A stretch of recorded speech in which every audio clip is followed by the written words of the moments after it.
Blizzard fans? Welcome back to another episode of the Cold Front Podcast. I'm Joey Bonadonna.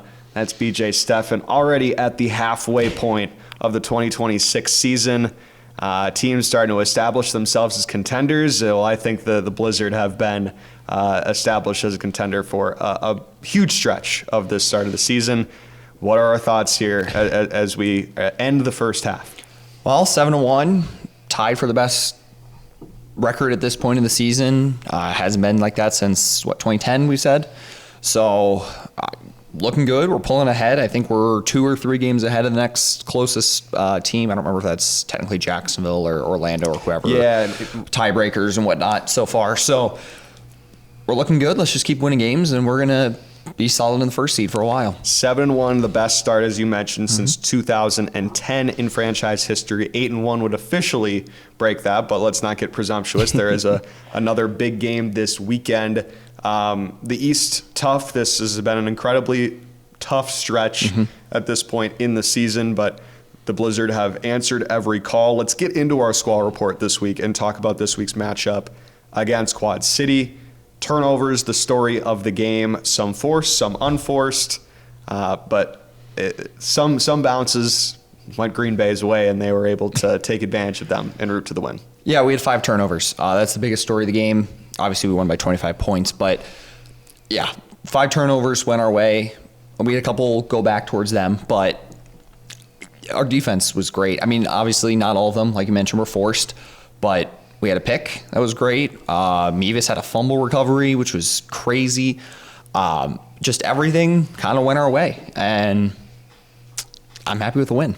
There were so Liam had 2 interceptions in the first half. There are a few the one that got a bounce up in the air. Those are some that might have gone Quad City's way. Just that's how the tip of the football works. But the defense backed him up. They were able to lock down, and Liam recovered in that second half. Yep. As you mentioned, a 25-point win is a 25-point win. And Green Bay, there really never was much of a doubt that Quad City could make the comeback. I mean, there were some points there where, if you get lackadaisical, it was a two-score game, I think, late. It's like, oh, well, you get a stop, there's a missed field goal, then those unforced turnovers come into the fold. But yeah, there's an opportunity there to pounce. This Blizzard defense was there for it. Yes. The defensive line continuing to be strong. And the one guy we feel like we haven't talked to yet was Ja'Quon Griffin, and we get a chance to talk to him this week on the Squall Report. Here with Blizzard defensive lineman Ja'Quon Griffin. And Ja'Quon, this defensive line group and how it's come together since day one, Coach Roberson has defined it as the heart and soul of the defense. How have you felt this group of now 6 players come together and make plays week in and week out? Man, it feels amazing. The group, we all want each other to win. It's a brotherhood, like you said, the heart and soul of the defense. We took on that road early with some other, from the beginning, from the jump. I think we, as a D-line, when we first came, we had the most chemistry. I know it was 3 sets of guys on the D-line that has played with each other previously. So that was easy for us to come together and with the same goal and get the job done and be the enforcers of the team.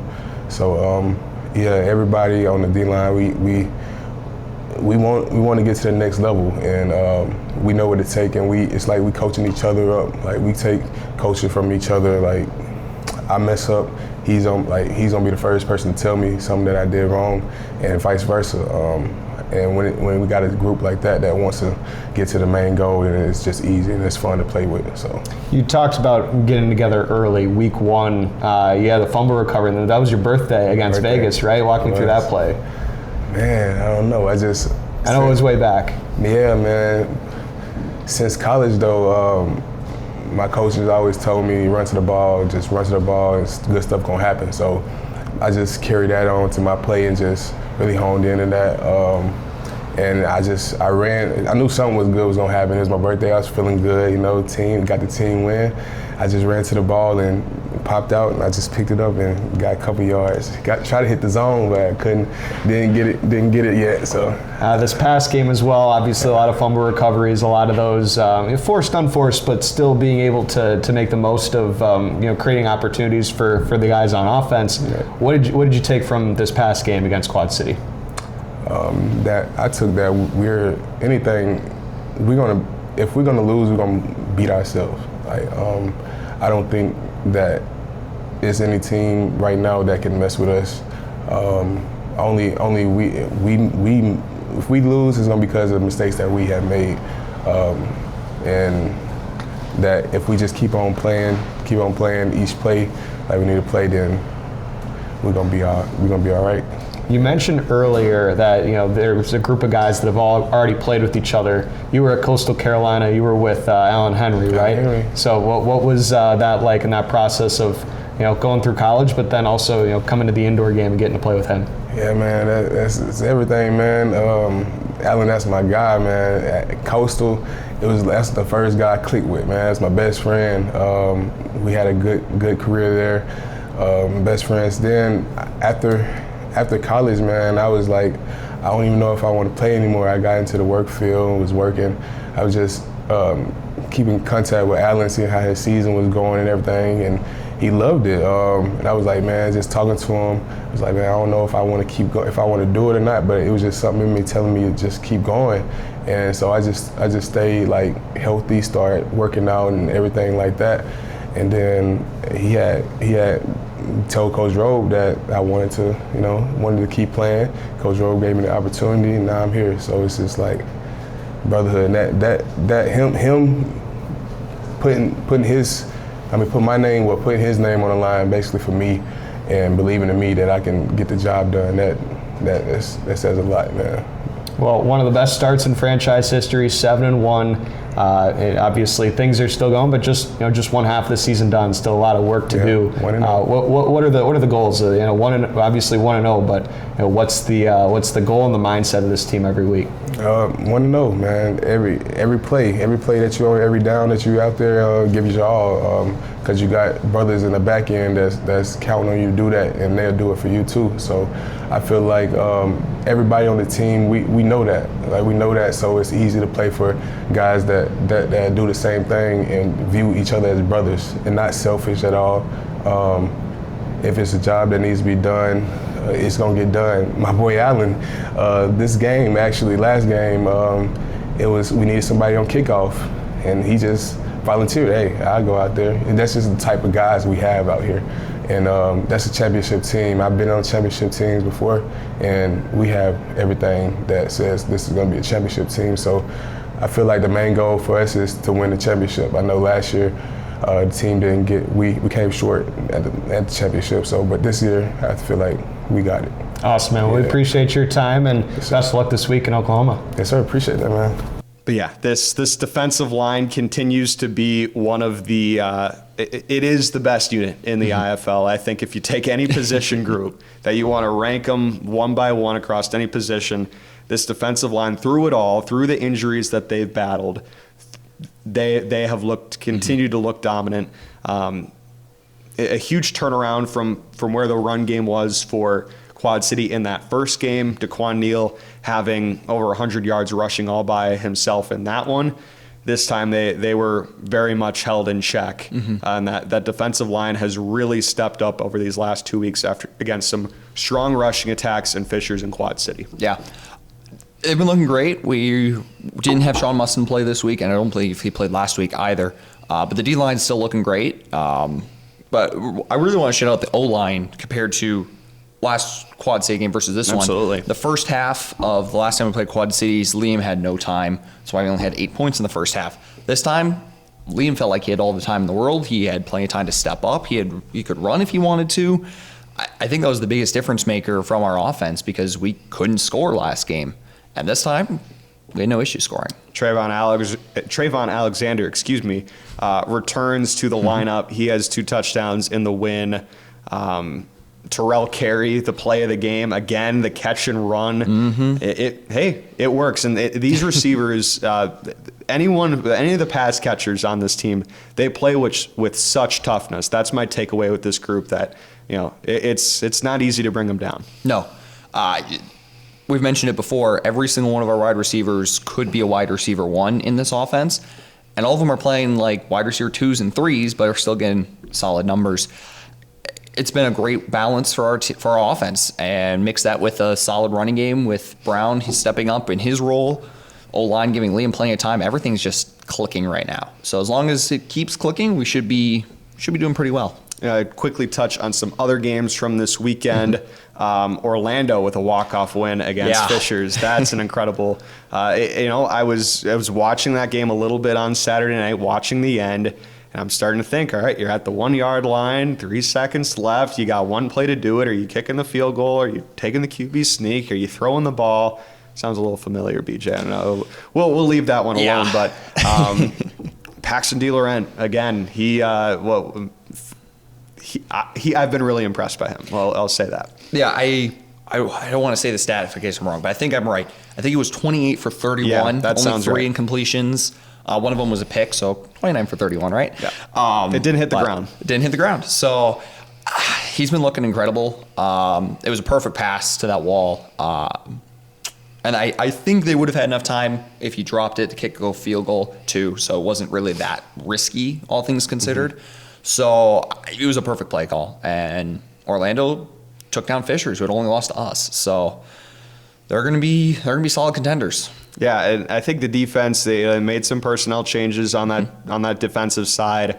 They stepped up when they needed to, allowed them to stay in that matchup and allow you to win the game. We're just trying to outscore you at the end. If we have the ball last, you're giving your team an opportunity to win at the end. So, and again, the game management, there are things there that manufacture that win for you, but Orlando comes out on top. Jacksonville with the goal line stand against Tulsa. Obviously, we'll allude to the Tulsa matchup coming up here shortly, but Jacksonville, they are continuing to answer the call with the tests that they have in front of them. They'll have another one this week, though, as well. Mm-hmm. Yeah, Jacksonville, another team that's just looking really good. Obviously, we haven't played them yet, so we can't really determine how they're going to look against the best team in the East right now. Mm-hmm. But they're taking out everybody else. The only team lost to was Vegas, I believe? Yeah. Yep. So, and Vegas is the top in the West. So as long as Jacksonville keeps going, they're going to be right up there with us. Obviously, they've played, I think, 2 or 3 games less than us. They still got a little bit there, but that's just how the schedule comes out. Well, that's the look around the East right now, taking a look at that. But mention Tulsa, and we'll jump into this week's matchup, getting a chance to talk to our guest from the Tulsa Oilers with the matchup this week for our icebreaker. We're here with Tulsa Oilers head coach Marvin Jones. Coach, first off, obviously you have a pretty special playing career over your time in this sport. Share a little bit with our audience about your time playing your college football and some time in the NFL as well. Well, I mean, I had a pretty successful career playing football. 3 years at Florida State. Was the first round draft choice for the New York Jets in 1993. Played there 11 years. Once I got done with that, I didn't want to be in. I was done with football. I didn't want to coach. I didn't want to do anything else. But my time, I got bored. I got bored golfing and fishing. Most people won't, but I got bored with that. A friend of mine talked me into getting into high school coaching. This was probably about 2005. Did that for about 3 years. Left there after 3 years, 3 different schools, and I went to the FXFL at that time. There was a team called the Brooklyn Boats, and that only lasted a couple years. And then kind of after that, I went and interned with the Jets for a season back in 2016, and then all of a sudden I meet Jose Jefferson at the time, who was been in indoor football for a while. And he said, hey, if I get an opportunity to be a head coach next year, would you come and join me? And that was for the Colorado Crush back in 2017. And so it was something I never thought I'd get into, indoor football. But, man, that was my first year in that, and I've been in ever since now. So this is going on 10 seasons that I've been in indoor football. It's a different world. It's a different world, but I felt like, a lot of people say, oh, well, you got a guy that had my career. Why would you go into indoor football? Well, the thing is, I can give a lot back because a lot of these guys there's some great talent in the indoor football league, but guys just, for little reasons, whether it's just a work ethics or learning some new different techniques or doing some type of development for guys to help them. And I think that I can offer a lot back at that. Having somebody that has done what I've done, brings a little bit of credibility, but it's what I love doing. I love helping guys. A lot of these guys, like I said, a lot of these guys have great talent. They just need some extra help. They need the right push. Sometimes they just need, the right team, the right person to kind of help them and support them. And, and that's how I kind of see myself fitting into this. So, yeah, I mean, there's other jobs I could have. Trust me, there's other jobs I can have. But I just think this fits kind of with my niche because they're older guys. Some of them have CFL experience, maybe UFL, went to D1 college, or, they have a lot of different experience from different backgrounds. So I think that, I can kind of help and push them that way. And I enjoy doing it. Plus, I get to work half the year. What better job working in the spring? Yeah, go ahead. You've gotten a chance to build this program kind of from the ground up in Tulsa, being an expansion team in the Indoor Football League. How's that been, being able to, again, build this thing in Oklahoma? Well, I mean, it's been great. I mean, we're the only pro team in the state of Oklahoma.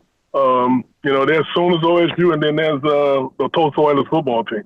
Coming in the first year, I mean, I know it was going to be tough. I mean, but I think one of the things that we have a lot here to offer in Tulsa, I mean, as far as housing, just logistics, I mean, where we play, I mean, a lot of ownership support. One of the things was just really getting it out there because generally a lot of times when you have a new organization that people don't know about, I mean, my thing was the first 2 years come in and play some good football, bring some good guys in, introduce them to the game. Here in Tulsa, I want you to have an experience for me. It's not just playing football. You get the whole experience. The fans have been great. I mean, we've had 10,000. I think this year we got up to about almost 15,000 fans for a game. We average about 8 to 10. So we have a lot of fans here, a lot of support here. I mean, we have, great housing. I mean, a lot of the guys from Green Bay know you guys got an opportunity to spend a whole week with us last season before we played you guys. So, for me, it's just giving people having the experience. We put Tulsa on the map.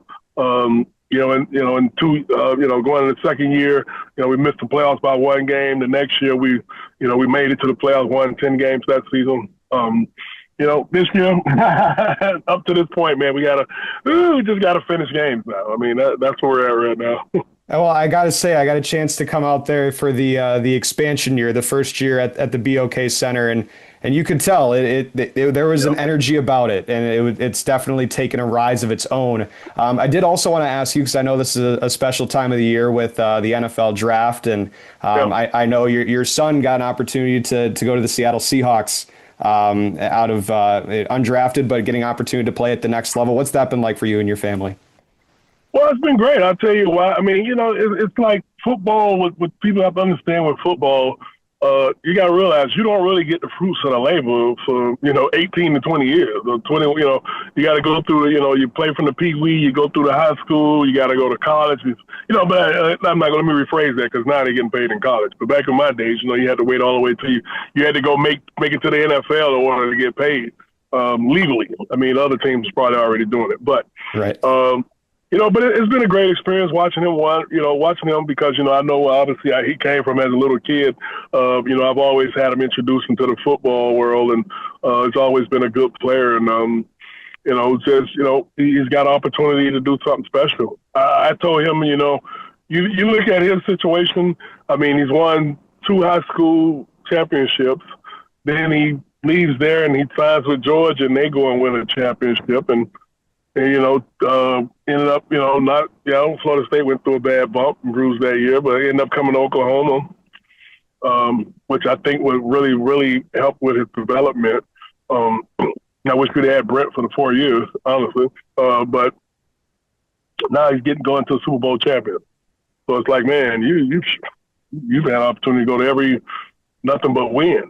You know what I mean? So, I mean, he's loving it. Like I told you, it's work, whether you get drafted or not. Man, you got to go in and make the team. And that's the thing that you have to get through to keep when they're undrafted.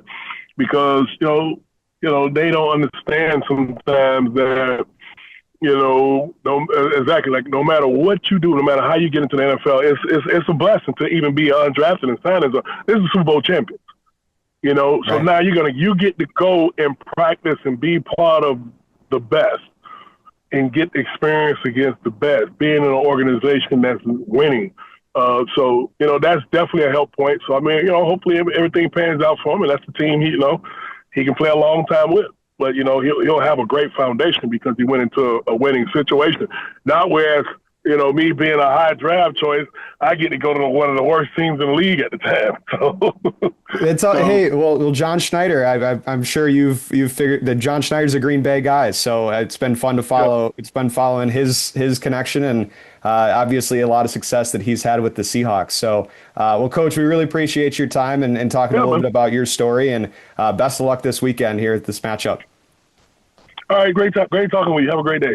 Appreciate the Oilers. Just one matchup with the Oilers this season. Again, that's how the schedule works. Sometimes it's not perfect where you play a 1-1 home and road. But that's going to be the case with Tulsa this season. It's going to a tough environment in the BOK Center. We'll get to that at the end of the show, but again, this stretch of having Orlando, Fishers, Quad City, and Tulsa, this is a heck of a way to end this 4-game stretch.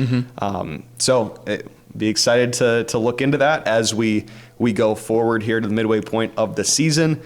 But with that, we will get into our Talking Blizz this week, and it's one of the new faces of the Blizzard defense. Marcus Hillman joined the secondary a few weeks ago going into the Fishers game, and he also had his impact on the win against Quad City. All right, we're here with Marcus Hillman. Marcus, 2 weeks here in Green Bay. It's kind of one of the new faces here. What's this been like coming into this team mid-season?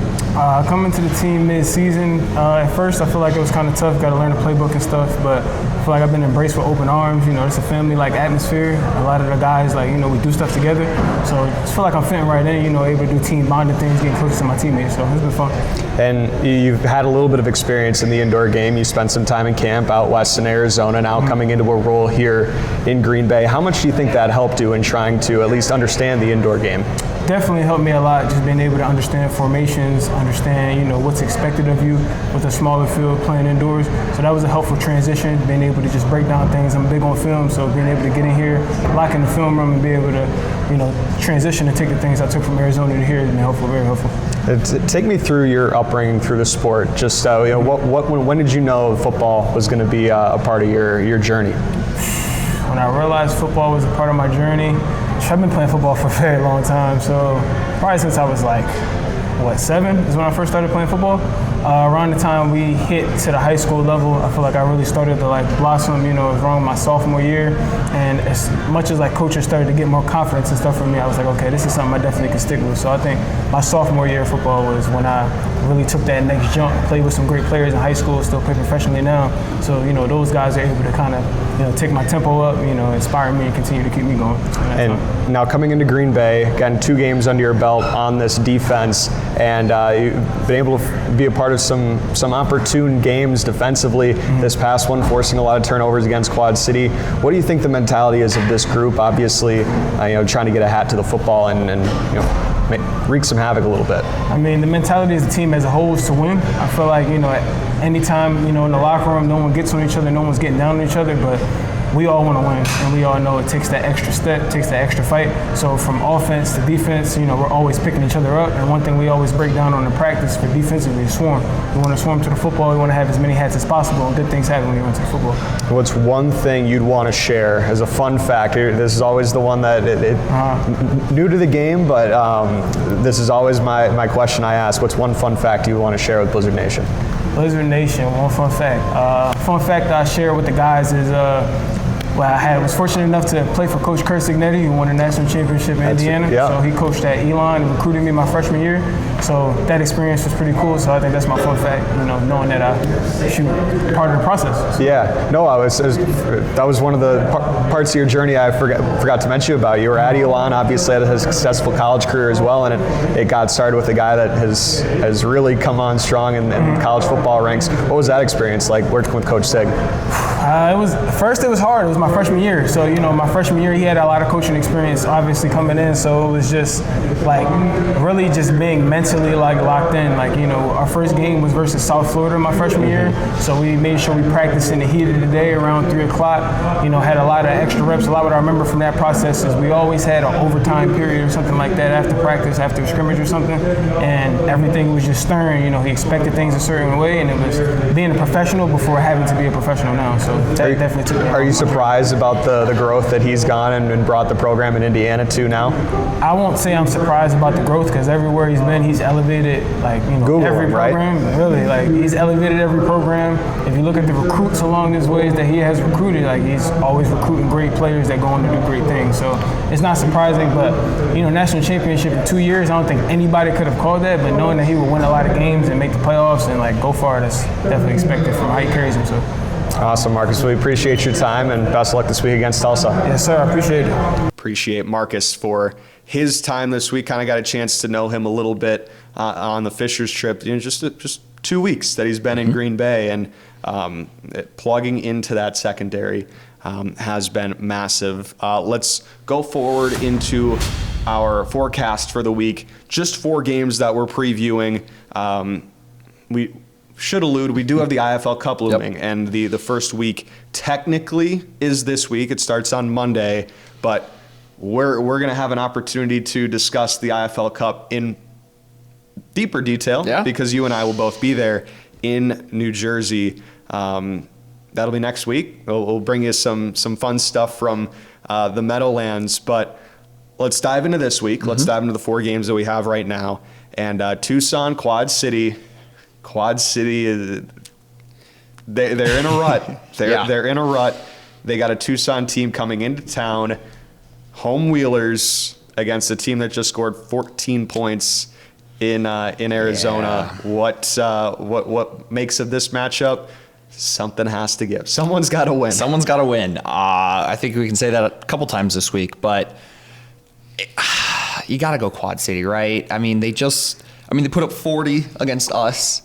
And then Tucson puts up 14 against Arizona. So Arizona's a good team. Let's not put that any less. We're not a bad team or anything like that. But Quad City's at home. They've been feeling a little better at home. Obviously, they lost to Jacksonville. I think they're 2-1 at home this year, if I remember correctly. I'm going to go Quad City. I think they're going to bounce back and get the win here. I'll also go with the home wheelers. Let's go to the next matchup. It's San Diego and San Antonio. San Antonio, they're on a winning streak. I believe they've won 3 in a row. 3 in a row, yep. But they welcome in the Strike Force and Nate Davis. What gives in this matchup? This one's really going to be a test. I think San Antonio's defense has kept them in games, right? They just beat Naz by 1 point. Great defense has been holding them in it. That's the reason they're winning 3 games. San Diego's a really good offense. I could see this going either way. I'm going to go with Nate Davis and Strike Force. I think that offense is really, really solid. And I like San Antonio so far, but there are 2 test games so far in Arizona and Vegas. They've lost both. So, I'm gonna go San Diego. Yeah, I think the key to beating Nate Davis is giving him pressure. I think Tucson has done that at times in some of their close matchups with him. But I still think that offense is good enough to overcome tough defenses. Yes. Maybe not, again, San Antonio's defense has been great at times, but are they that upper echelon? We know they have the playmakers. We will see them here in just a few weeks' time. Yep. I think this will be a really good test for them. With that being said, I'll still trust Nate Davis to make enough plays to overcome that tough defense that the Gunslingers have. This is the game of the week. I would argue that's not in the IFL Cup or the Green Bay Tulsa game. Let's go with Jacksonville Fishers, and Fishers now in a 2-game losing streak. Jacksonville's trying to prove that they are, they're able to be one of those teams that can host a playoff game in the Eastern Conference. Yeah, Fishers needs to get it back. Where are they playing? Fishers? It's at Fishers. Okay, at Fishers. So Fishers is a fantastic environment at home. So is Jacksonville, to be fair. This one's really going to come down to it. I'm going to go Fishers. I think they're just a little more there. Just a tad bit more solid. Their offense is really good. We've always heard if we can run the ball a bunch, we're going to win. Orlando didn't run the ball very much against them. It was mostly Paxton Lawrence. We mentioned earlier, 31 attempts.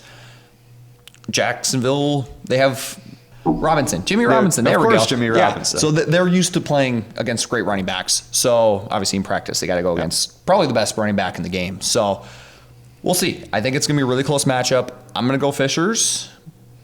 We'll see.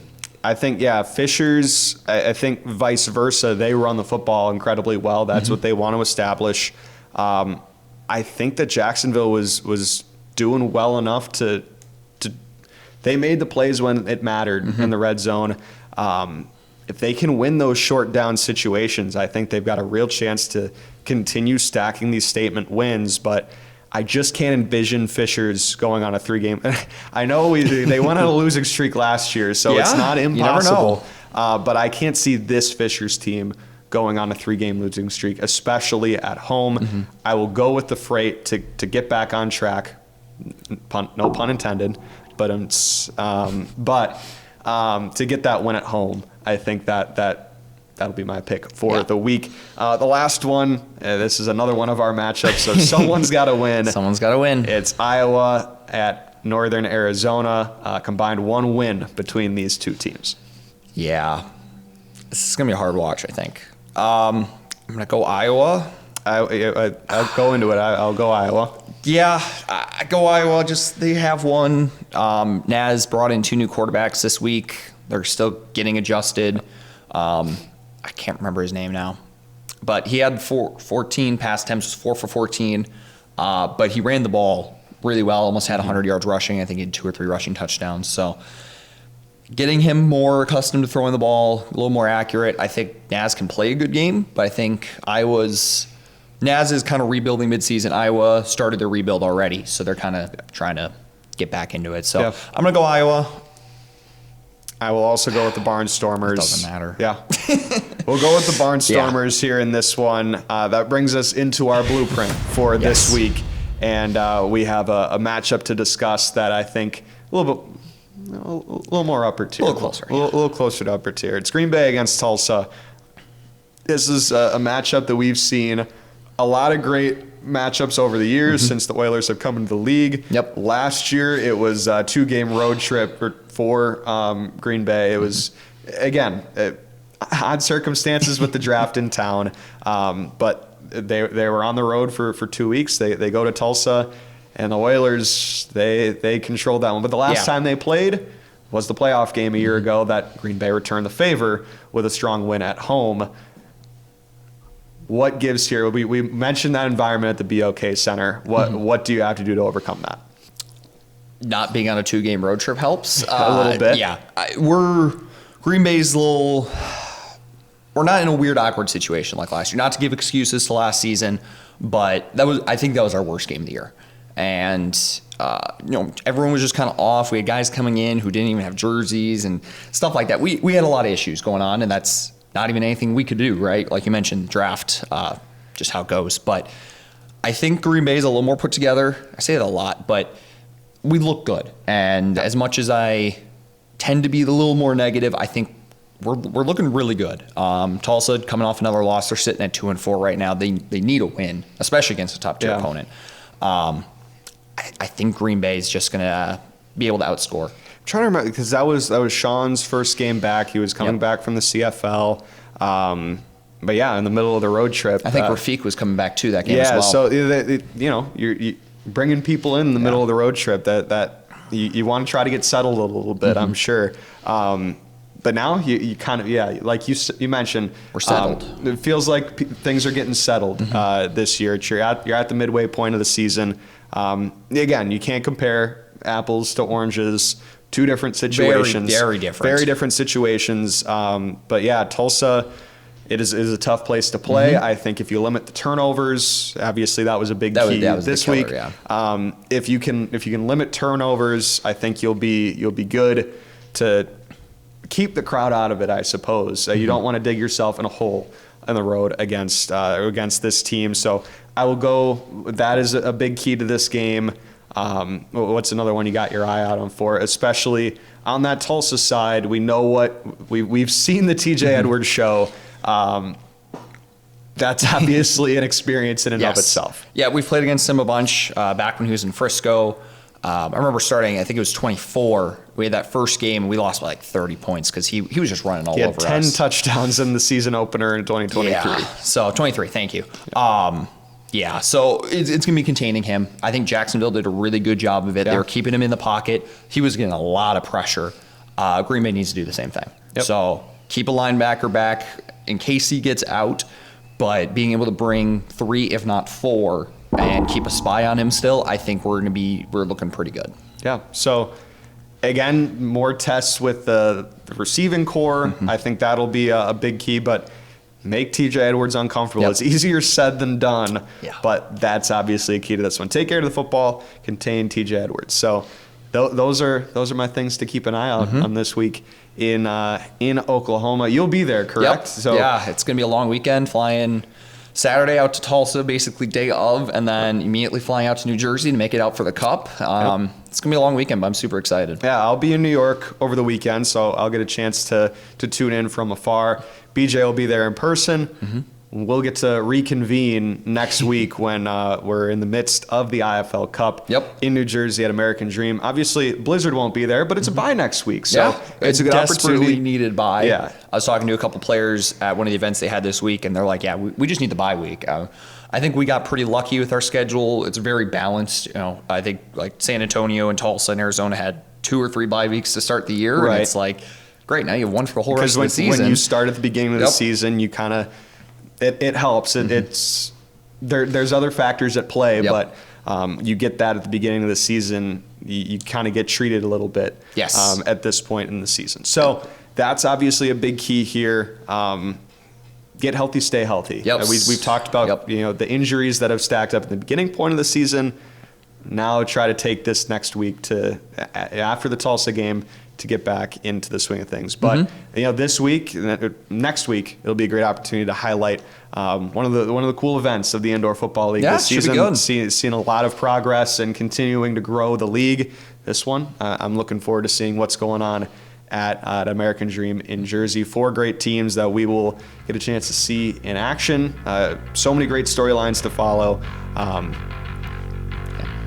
We'll leave it at that. That'll do it for this week's episode of the Cold Front Podcast. Again, that's BJ Steff, and I'm Joey Bonadonna. We'll see you next week. And as always, go Blizz.